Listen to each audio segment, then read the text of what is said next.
Hello and welcome to this different style of unpacking where we will unpack a Innistrad Midnight Hunt Commander Precon deck.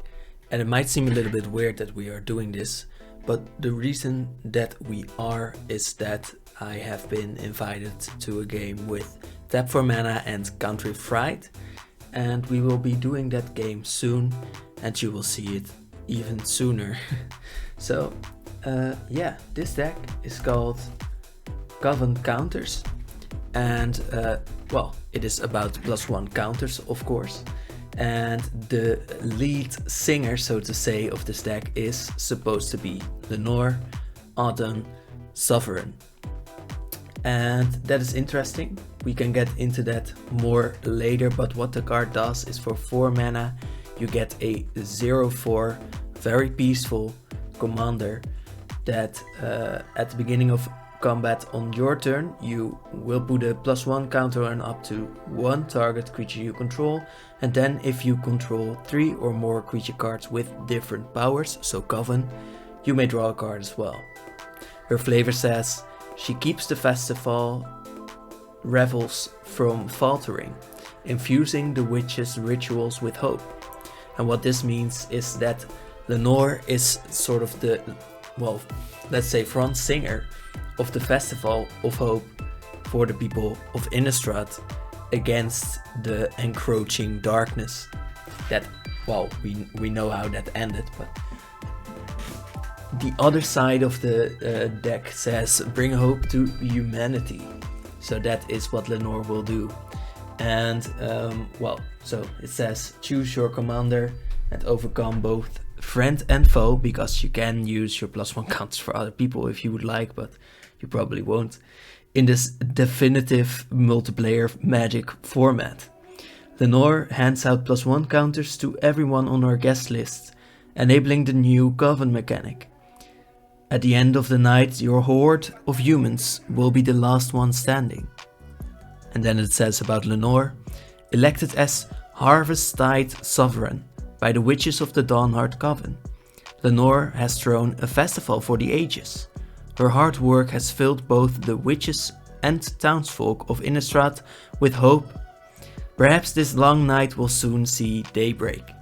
And this also tells us that, well, Lenore is focusing on her festivities, but she's also there for the humans of Innistrad. And those are exactly the two themes of this deck. So let's rip this bottom side open and see what is in here.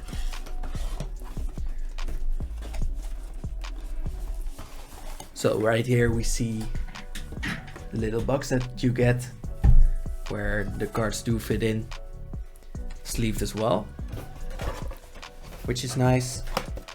Then further in the back there seems to be more, and it says so on the box as well. You see that it was filled so that the box itself works with sleeved cards. You see you get the life counter with both sides with a scary werewolf, which is not supposed to be here. We're against that today. And let's see. Of course. Well, let's first get these cards out. Put this away for a moment. And then we see we have a sort of, well, strategy guide, is how they called it. Where here you can see Lenore again, and it says more about her. Does it fit a little bit? Among the many Harvest-Tide traditions is the appointment of a Harvest-Tide Sovereign. The witches of the Dawnheart Coven elect an outsider to serve as marshal of the festivities. The Sovereign's role is to establish a connection between the witches and the common folk of Innistrad, which is what she does in the deck as well. Most importantly, a truly excellent Sovereign infuses the witches' rituals with additional power, greatly contributing to their success. When it came time to select this season's Sovereign, Lenore was the obvious choice. Known for her love of all things festive and communal, one can easily identify a Lenore-hosted event by the abundance of food, drink, and somewhat excessive decorations, among other things. While she fully understands the festival's somber significance in restoring the balance between night and day, she refuses to let that dampen the mood. Her hard work instills both the witches and townsfolk with hope, and that hope inspires them all through the darkest night.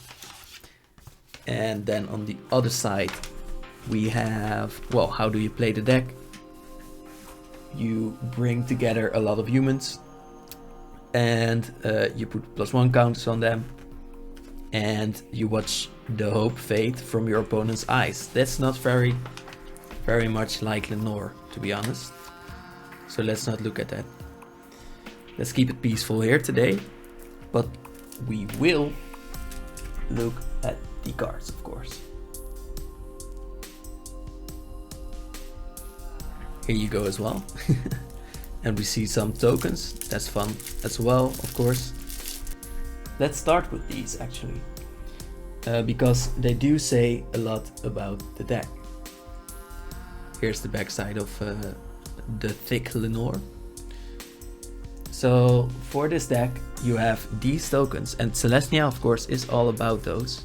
Human soldiers, we have some spiders, 1/2s with reach. So the witches are of course very aligned with nature, so spiders are in their wolves as well, which is well, sort of siding with the werewolves almost. Spirits, because they are respected by the witches. We have a snake, again with the connection with nature. Elephants, I think the same, but well, doesn't really fit into Innistrad that much. Knights do though, centaurs don't again, rhinos don't either, but we can see that these are from Celestia, from Ravnica. Beasts, well, that is possible in here as well, in Innistrad. And Eldrazi, well, that is really possible on Innistrad as well. So those are the tokens of the deck, and we will see where they're from in just a little bit. But let's look at this. We have a thicker Lenore card here, and well, we see our same abilities again. And the art, by the way, I forgot to mention, is by Fariba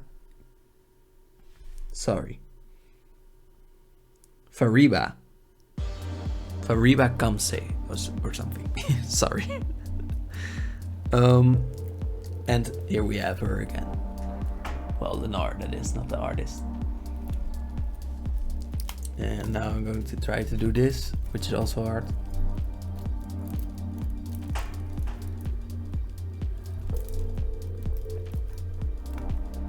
It always is. It is the sort of mindful part of the unboxing to me always. But I never manage. I can feel it, but I'm not really doing it.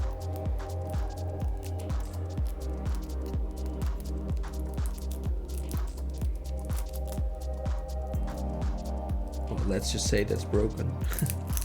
And open it from the top, which is way less... which gives way less... how to say it? Well, happiness. Which is a little bit heavy of a word. But it does. That smell. Okay, so here we have Lenore again. Our sovereign. And the second in command here is Kyler. Sort of the Sigardian emissary, as we can see, but also the emissary of the townsfolk that we had mentioned a few times. Even when the angels succumbed to madness, Sigarda stood strong. She is hope. Showing us a little bit more of the story of Innistrad, where the angels succumbed to the Eldrazi madness, but Sigarda and Lisa both, well, did not succumb, and these sisters are now still fighting together. And Kyler is her emissary, or at least Sigarda's. And he says whenever another human enters the battlefield under your control, he gets a +1 counter, and other humans get a +1/+1 for each counter on Kyler. So they grow with him, sort of standing behind him and his strength. And in this way, he fuels the power of hope into the other humans. Well, here you see how to play Magic the Gathering, which, if you didn't know, well, that should be another video, I think. But let's get into the cards. And the first one they put up, I think they often want to show these first, because you can see it as first as well. It's an interesting board wipe where for each different power among creatures on the battlefield, so your opponent says, well, you get to save one and the other ones will be destroyed. I was going to suggest silver, but a beam of pure angelic fury works even better, says Ram Corollas, Fiendslayer. So he's the red-white sort of mercenary of Innistrad that kills all bad guys, basically. But this is interesting because you want to have all kinds of different powers, and this board wipe works with it. Sort of saying that maybe holiness is found in that Coven-like difference between power. Curse of Conformity. For 5 mana you can curse a player. Non-legendary creatures enchanted player controls have base power and toughness 3 and lose all creature types. Okay. Well, doesn't really seem to be too bad for yourself, maybe. But what it says is you curse someone to be, to be yours, but it is also bad because you want your creatures to work together to be humans. So a little bit weird, but maybe you want your big creatures from your opponents to become smaller. I don't know, might be flexible. Whether you'll fit in isn't up to you at all. That is why conformity can be a curse. I don't really believe in that though. Moorland Rescuer is a 6 mana human knight. That is a 4/4. Hold on tight, little one, I'll get you to safety. When they die, return any number of other creature cards with total power X or less from your graveyard to the battlefield, where X is the Rescuer's power. So you want to grow this one, and then you can return a lot of small guys from the graveyard. So this is really a great Rescuer that can carry as much as they can carry. Sigarda's Vanguard is a 5 mana flash flying angel. Whenever they enter the battlefield or attack, choose any number of creatures with different powers.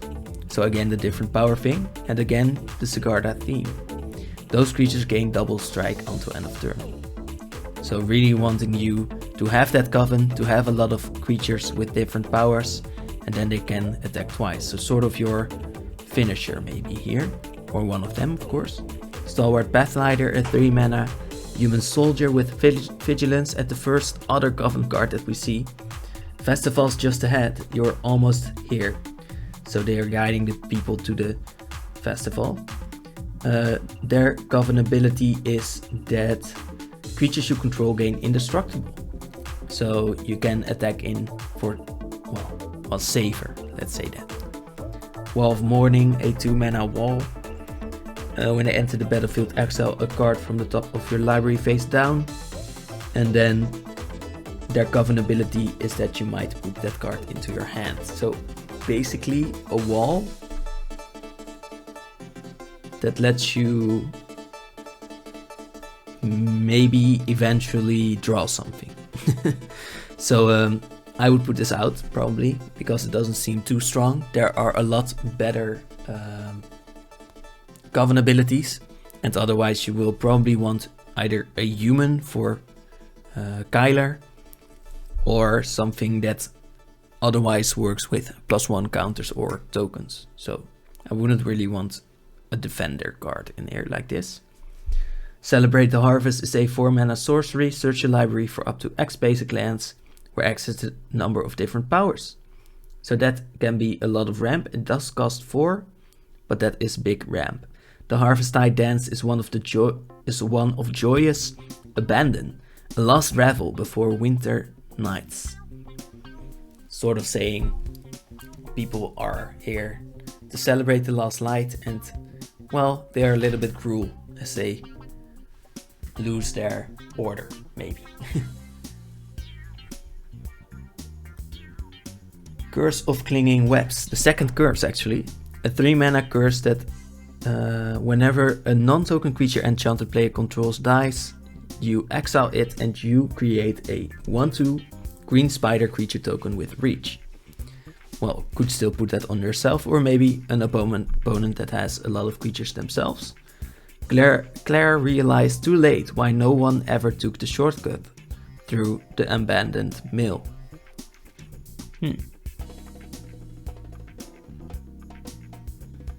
Probably because of the spiders then. Heronblade Elite, 3-mana human warrior. When angels fall, humans must rise. And well, you still have your own angel. The Heron's one, Sigarda. Whenever another human enters the battlefield under your control, this Vigilance 1/1 gets a +1 counter. And then you may add mana when you tap this one, where X is their power. So at least one, but could be a lot more. Kirby's Harvest Celebrant is a 3-folk that starts as a 0/0, but then they enter the battlefield with a number of +1 counters on it equal to the amount of mana spent to cast it. So at least 2, and then you can put X more in it. Remove a +1 counter from Kirby's, prevent all damage that would be dealt this turn to another target creature with a +1 counter on it. So they do need to have another +1 counter. Lenore, of course, can give this to them, but otherwise Kirby's, well, might be useless, but otherwise he is still a big dude, and otherwise he can protect his other celebrators. Ruinous Intrusion is a 4-mana instant with a wolf on it. That is not supposed to be so. The gourd carving was supposed to take place after the feast. He is carving too soon. Exile target artifact or enchantment for 4 mana. Put X +1 counters on target creature you control, where X is the mana value of the permanent exiled this way.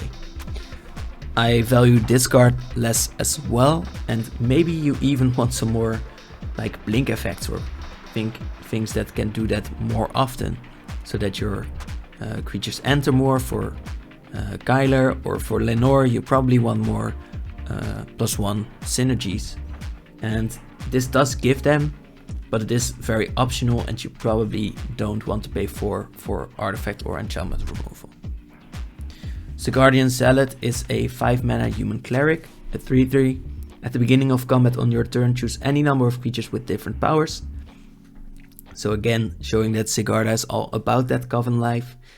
Each of them gets +X and Vigilance until end of turn, where X is the Zealot's power. So again, growing where X is their power, so you kind of want to grow the Zealot, but you also want to grow the other creatures, and that kind of slims your real strategy. So interesting that it does this and that it works with these kinds of effects. We fight together in Sigarda's name, ready your weapons. Somberworld Beastmaster is a 7-mana human ranger. When they enter, you create a wolf, a beast, and another beast, so a 2/2, a 3/3, and a 4/4. And then tokens you control have Death Touch. Interesting, I have not seen many token makers yet, but well, if you do have more, this would work well with that, and otherwise it's a lot of creatures that you still get. They aren't all humans, so that is a little bit weird with Kyler, but these are 4 different powers, so that works really well with your Coven strategy. Angel of Glory's Rise lets you exile all zombies and then return all humans. So zombie hate, a little bit weird to see that here, but of course it was meant to play against the zombie deck.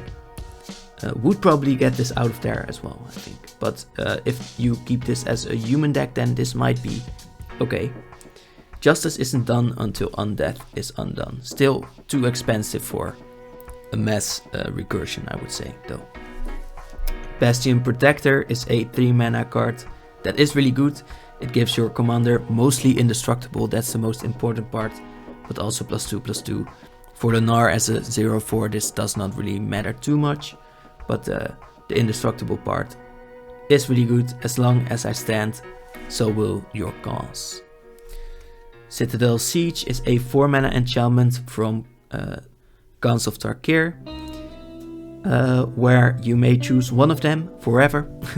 The one is at the beginning of combat on your turn, put 2/+1 counters on target creature you control.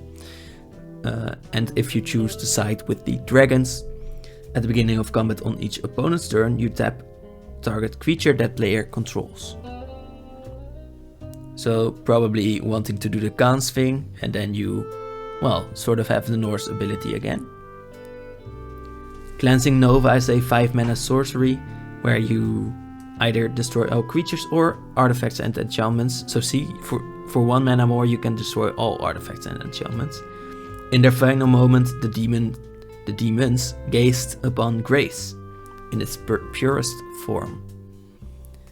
Angels again, of course. Custody Soulbinders is a 4 mana human cleric. They enter the battlefield with +1 counters on them, where X is the number of other creatures on the battlefield in total. So your opponents as well. And for 3 mana you may remove one of those counters and create a spirit. So that really allows you to go very, very wide. Also note that we have departed from only Innistrad cards and flavor as well.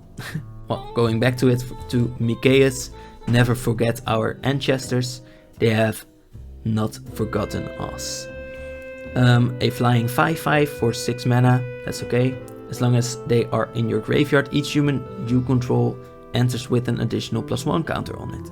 Well, that is strong, so you probably want to discard this, but you can't do that, so you will have to have played it. So very late game again. Probably are better things to do at 6 mana.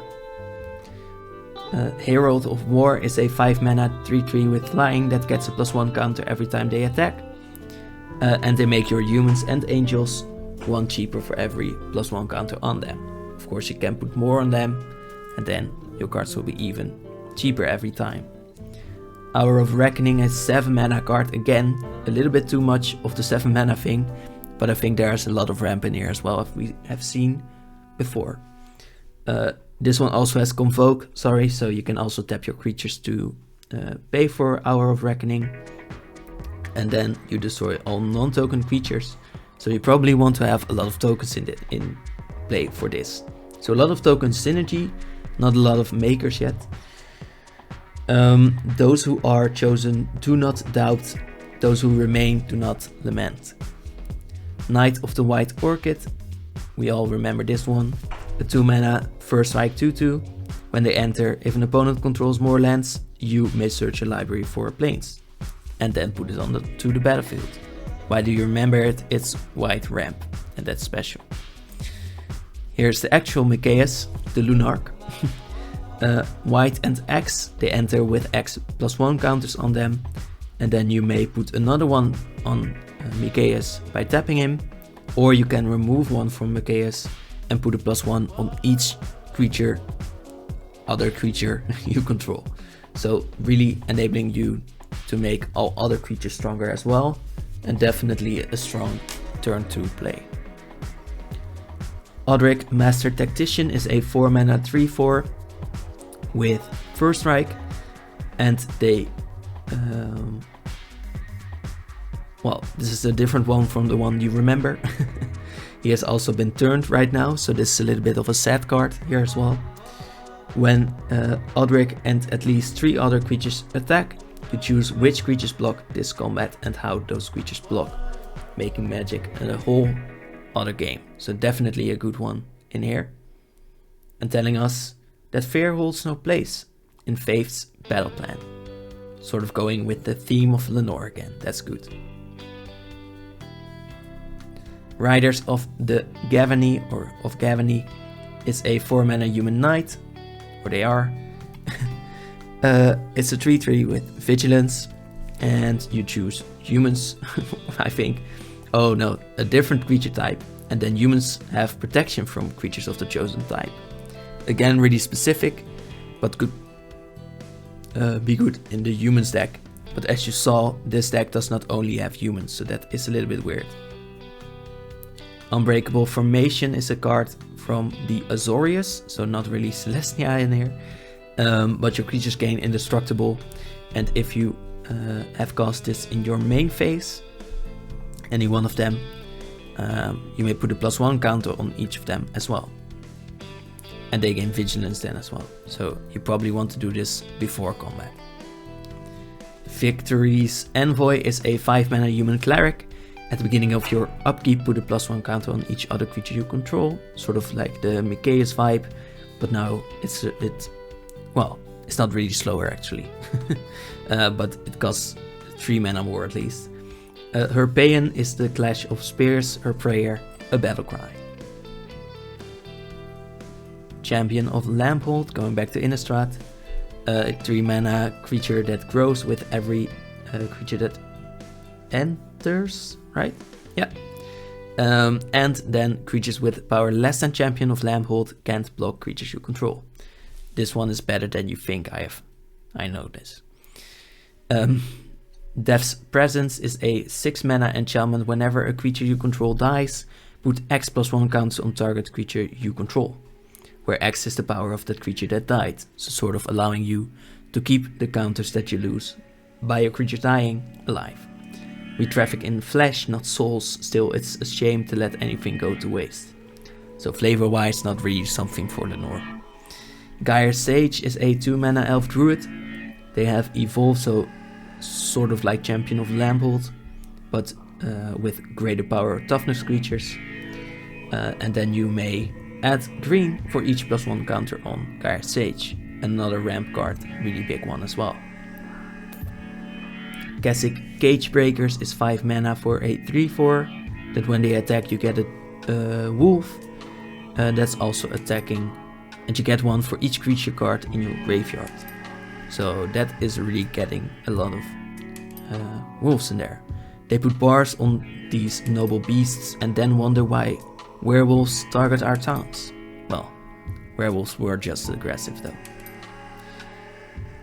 But I get why you take the chance to say that. Shamanic Revelation is a 5 mana sorcery where you draw cards for each creature you control, and you can also gain 4 life for each creature with power 4 or greater, which you probably won't have a lot of still. First whispers of ancient days, then visions of things to come. Drawing cards is more important anyways. Somberwold Sage is a 3 mana human druid that lets you get 3 mana of any color, which you can spend on creature spells. Showing us the natural side of this deck. Further's Gearhulk from Kaladesh, a 5 mana 4/4. Construct, which definitely doesn't fit, is a trampler that lets you distribute 4 +1 counters, which is why it's in this deck. Wild Beastmaster is a 3 mana human shaman. Whenever they attack, each other creature gets +X/+X, where X is their power again. So sort of the trade-off between growing this one and all your other creatures. When they covered the world in city, all they did was give themselves nowhere to run. Getting into more Heron's Graves people, a 4 mana human knight 3/3 with flash and vigilance. When they enter, other humans get +1/+1 and lifelink, so sort of a combat spell here. Sigarda was the last uncorrupted archangel. That's not true, but she would not have to fight alone. Well, the people believe that, at least. People keep forgetting about Lisa, which is in her card as well. The actual Sigarda. She is a 4/5 flying angel that protects you, yourself, and humans you control with hexproof. Then you can exile a card to create another human, showing us that people really stand behind her. Another option for a commander as well. Interesting that she comes so late. Lifecrafter's Bestiary is a 3-mana artifact that lets you scry each turn, and then when you play a creature spell you may pay green and draw a card. Canopy Vista. We're getting into lands. Adam Paquette made this one. Not so fitting. Not fitting either, but this one lets you make colors that your opponents have.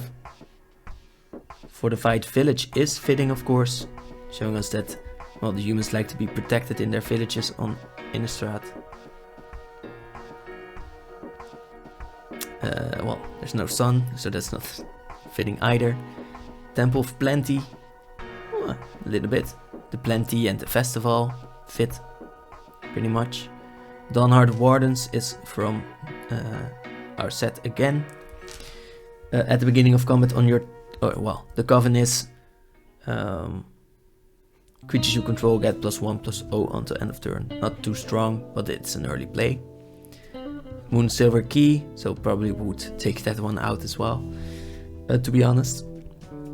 But sacrifice it to search the library for an artifact with a mana ability or a basic land card, and then put it into your hand. So for 3 mana you can do this. To restore the day-night balance, the celestial mechanism's Sun Gold lock must be reunited with its long-lost key. We did not see this moment, but well, apparently that's how they got the day back. Absent Falconer. Well, the Absent are about family, so that is a little bit of a flavor win somewhere. Let's skip through some of these, because I think we're getting really loose creatures that work with +1 counters.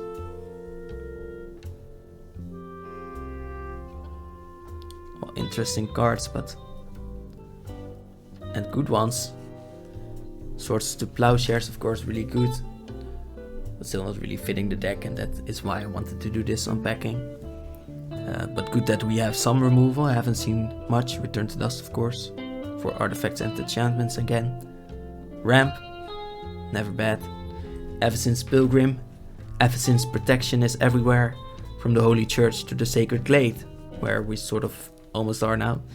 All that we see is under her blessed watch. Well, if only you knew. Beast Within is definitely a flavor loss. Bestial Menace, well, making tokens again, that is interesting, but otherwise not too much. Distributing +1 counters and then doubling them, well, that could be a finisher as well. Eternal Witness, a shaman, that might be a little bit of a flavor win. She remembers every word spoken, from the hero's oath to the baby's cry, about life, of course. Ramp, that's good. Inspiring Call, well, for the humans, draw a card for each creature you control with a +1 counter on it. They gain indestructible. Now is the hour, our sister Judy, for victory and family. Charge and such. Nature Ramp, that's good. Enduring Skill Lord, 6 mana dragon. Well, whenever 1 or more +1 counters are put on another creature you control, you may put a +1 counter on Enduring Skill Lord. What a Skill Lord. Only the sun that beats down upon Arashin's walls could shine more brightly. Well, we need some of that on Innistrad. Protecting alliances, but not really flavor wins here. Whenever another creature enters the battlefield under your control, put a +1 counter on them and on Juniper, making her grow harder than the other creatures, which is important. Back to Ravnica. Celestia, of course, very aligned with these witches. Creating more of these tokens. Now we see why we have all of those beasts. Arcane Signet, very famous lastly. Sol Ring, well, the OG. Swiftfoot Boots, never bad to have a cheap haste enabler and protection. More ramp. Well, and now we are getting sort of in the territory of this doesn't fit, but we need lands. Command Tower, very good, of course. Do we have some more fitting cards? This is weird, always, to see in small creature decks. Celestia. Well, Temple of the False God might work, but you already have so much ramp, and the lands are not very on theme here. I think they just put in some... Oh, wait, they are, sorry. I didn't note that these were from the set. Well, we can see the skulls here. Maybe I just did not notice that. And the endless pumpkin fields. For now, I would like to say thank you for watching, and remember to check out my two friends, Tap for Mana and Countryfried, because we will be playing some games later with these decks, and well, I can definitely flaunt some more lore there, so that will be interesting and fun. See you there hopefully, and have a nice day.